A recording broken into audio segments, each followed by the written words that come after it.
Story 1. The Haunted Dog Kennels. I was working as a canine handler on a small camp in southern Iraq.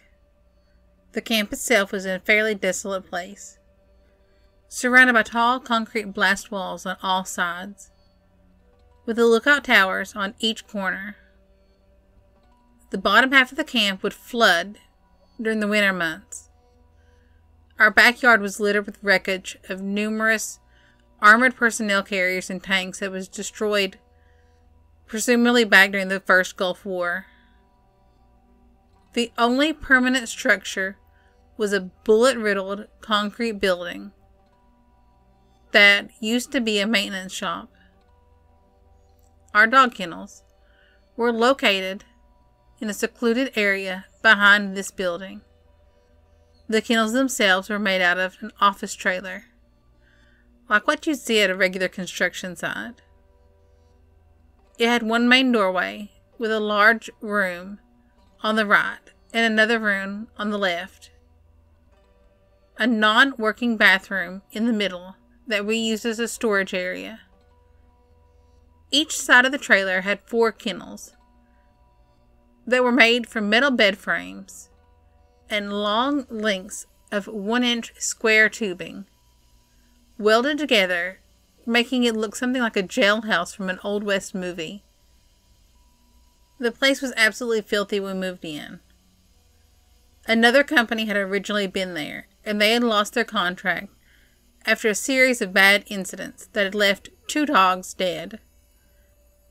Those dogs were buried on the grounds, somewhere behind one of the observation towers. All in all, the kennel area gave me the creeps. It was just not a place you wanted to be in after dark. Not long after we moved in, a strange series of events happened. I kept my yellow Labrador on the right half of the trailer, and my German Shepherd on the left half. The other canine handler, vice versa, with his 2 dogs. One morning, as I was unlocking the front door of the trailer, I saw through the opaque safety glass a yellow blur streak by. Inside the trailer was complete pandemonium.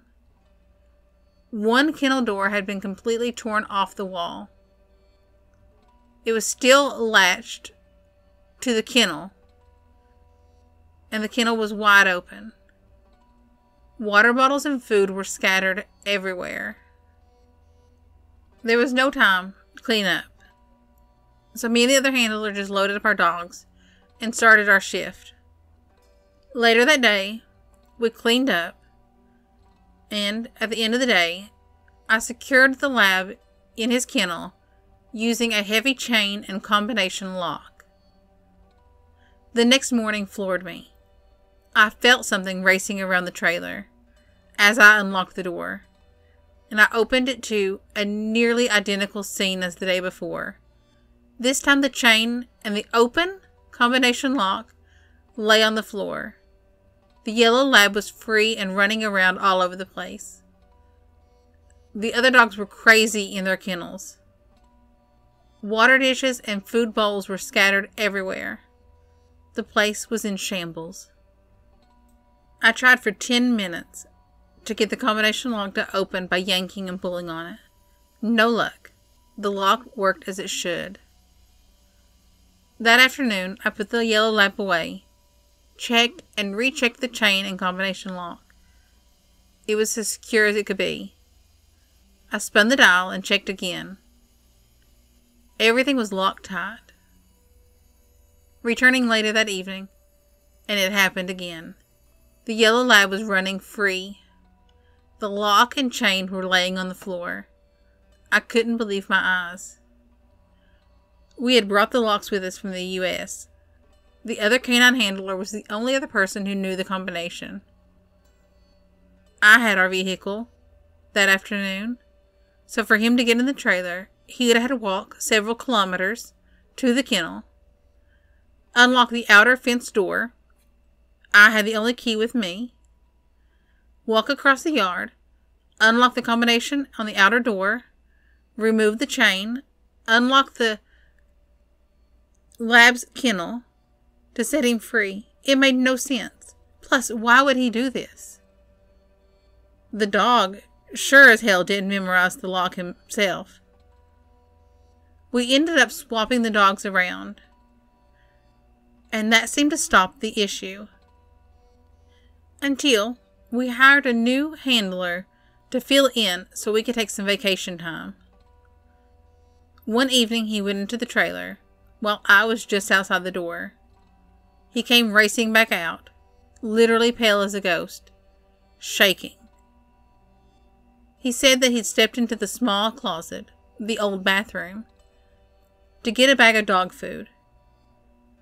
He turned around, and the fire extinguisher that had been under the sink had somehow moved itself right into the middle of the narrow doorway. Listening to his story, I absolutely believed he was telling the truth. He knew nothing of the problems we had had with my dog getting loose. After that, he would never go into the closet. He'd make us go in there to get the dog food out. After many long months, we were finally going home. On one of our last days there, I was standing in the doorway, talking to one of the other canine handlers out in the yard. I had just fed my 2 dogs. I turned to see how they were doing, and for a second I had no idea what I was looking at. The door to the left had completely closed right next to me. No sound, no motion, nothing. Up until that instant, I didn't even know the door still worked. It had been open just a second or two ago as I'd walked through it, and now it was unexplainably closed for no reason. It was just another one of those weird things that seemed to periodically happen there. I could never shake the feeling that someone or something was responsible for all the mischievous events that we experienced. Story 2. Haunted Church. At the bottom of the estate where I live, there's a Methodist church, and it has been abandoned for years. The inscription on the front reads, Primitive Methodist Chapel, 1886. I pass this chapel every day on my way to school, and almost every day I see a ghostly shape looking in a frustrated way out at the surroundings. I always sense it as angry, but I don't believe it is an evil spirit. I remember when the church was open and still active, and there was a ghost in the same place. But then it had the shape of a young woman looking sadly out at the graveyard. After the church had closed, the spirit started to deteriorate, and now it is just a smoky form. Once some friends of mine broke into the old church on a dare. They forced me to come along. They led the way, right up to the top, and all seemed okay. Then, in the topmost section, I saw the ghost looking at the windows. None of my friends could see, but they all muttered that they felt uneasy. Suddenly, with speed impossible of an ordinary being, it turned, saw us, and shouted in a deep, angry voice that echoed around the room. It told us to get out. All of us felt the hair stand on end. The ghost kept shouting over and over, "Get out! Get out!" I am positive there was a force pushing us back, down the stairs. I never wanted to be there in the first place, and ran quickly out. When we got out, we ran all the way up the estate to my house, stood in my bedroom shaking. The last couple that came out said that the spirit had picked up one of them and thrown around the room, eventually throwing my friend out the window. Of course, I didn't believe him at first. Who would? But when we went to school the next day, there was indeed a hole in the window, big enough for a person to have went through. That kid was off school for weeks. But all the x-rays said he was fine. Nothing broke. I don't know why he told his parents, or how he explained how he fell out a window. Story 3. Ghostly cats and spooky music. This is some weird experiences my family and I had in an old house we rented. The house was over 100 years old when we moved in. One of the oldest houses in this town. And it had not been lived in for many years. Not long after moving in, my husband and I noticed these small cat-like animals drifting around low to the floors, usually hanging close to the walls. At first we thought they were rats, or maybe a possum had gotten in. But when we would try to get close to them, they would disappear. Sometimes they'd go behind a TV or other big piece of furniture. No matter how fast we'd run after them, they would be gone. They never made any noise. Even a little mouse will make a sound as it scurries around. I knew for sure it was ghostly. The day I was rocking my 2-year-old son to sleep, and one of them drifted right across the living room in front of me. I got a clear look at it. It was a dark, blackish brown color. It was shaped a lot like a cat, and it just floated right past us.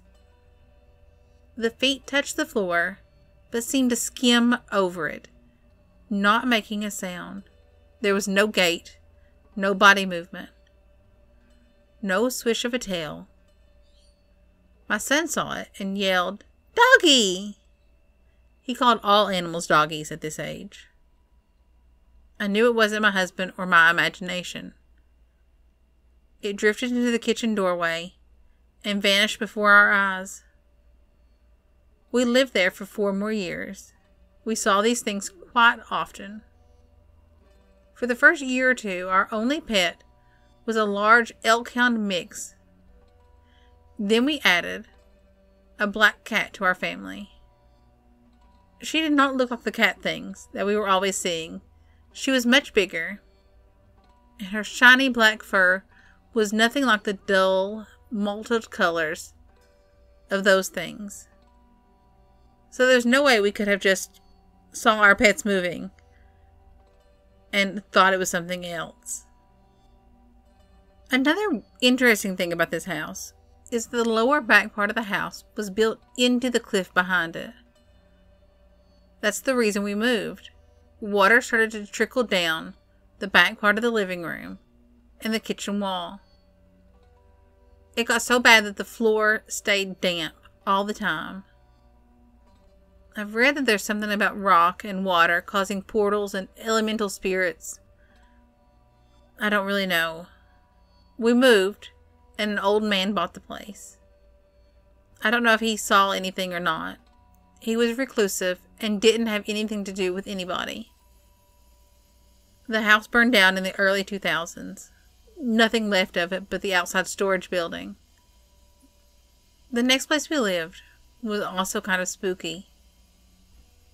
Behind the house was a hill, and on the hill was a cemetery. There was also another cemetery that had been removed when the lake had been built. Not long after moving there, I started to hear music on the hill. I didn't think much of it at the time. I figured there was kids partying and hanging out up there. I did think it was odd that the music sounded like gospel and bluegrass. Most kids who are hanging out partying on the mountainside are listening to rock or rap, things of that nature. My husband thought it must be raccoon or fox hunters. So I dismissed it, didn't think anything else of it. I just kind of wished I'd shut up so I could sleep. Then winter came, and even though it was below 0 and snowing so bad the roads were closed, I'd still hear that music. One evening, my oldest son and his friend and his friend's girlfriend settled in with an Ouija board. She had gotten it for Christmas. They knew I'd had previous experiences, and they wanted to help out, figuring it all out. So we all sat down and began working with the board. We immediately made contact with the little girl. She had died at the age of 3. We wrote down her name, and in the spring, we hiked up to the cemetery on the hill and began looking for her. She wasn't in the one that's still there. But when we went to the remains of the one that the government moved to put in the lake, we saw the indents in the ground where graves had been moved, and over the bank, we found this little girl's headstone. The name was exactly the name that the Ouija board gave us, and the exact dates of birth and death that the board had gave us. So we went back to the board, and we asked if it knew where she was buried at now. And it gave us the name Vaughn. Well, we went to the Vaughn Cemetery, and she wasn't there. At least there was no grave with her name on it there. And then we found a cemetery near a garage owned by the Vaughns. And in that cemetery, there was her grave. There was a few other children buried near her with similar dates of death. It makes me wonder if there was some sort of epidemic back then that took out several little children in the community. I wonder if the music was coming from her. Thanks for listening. I hope you enjoyed the stories. If you did, give me a thumbs up, hit that subscribe button, drop me a comment. I love to hear from you. Bye.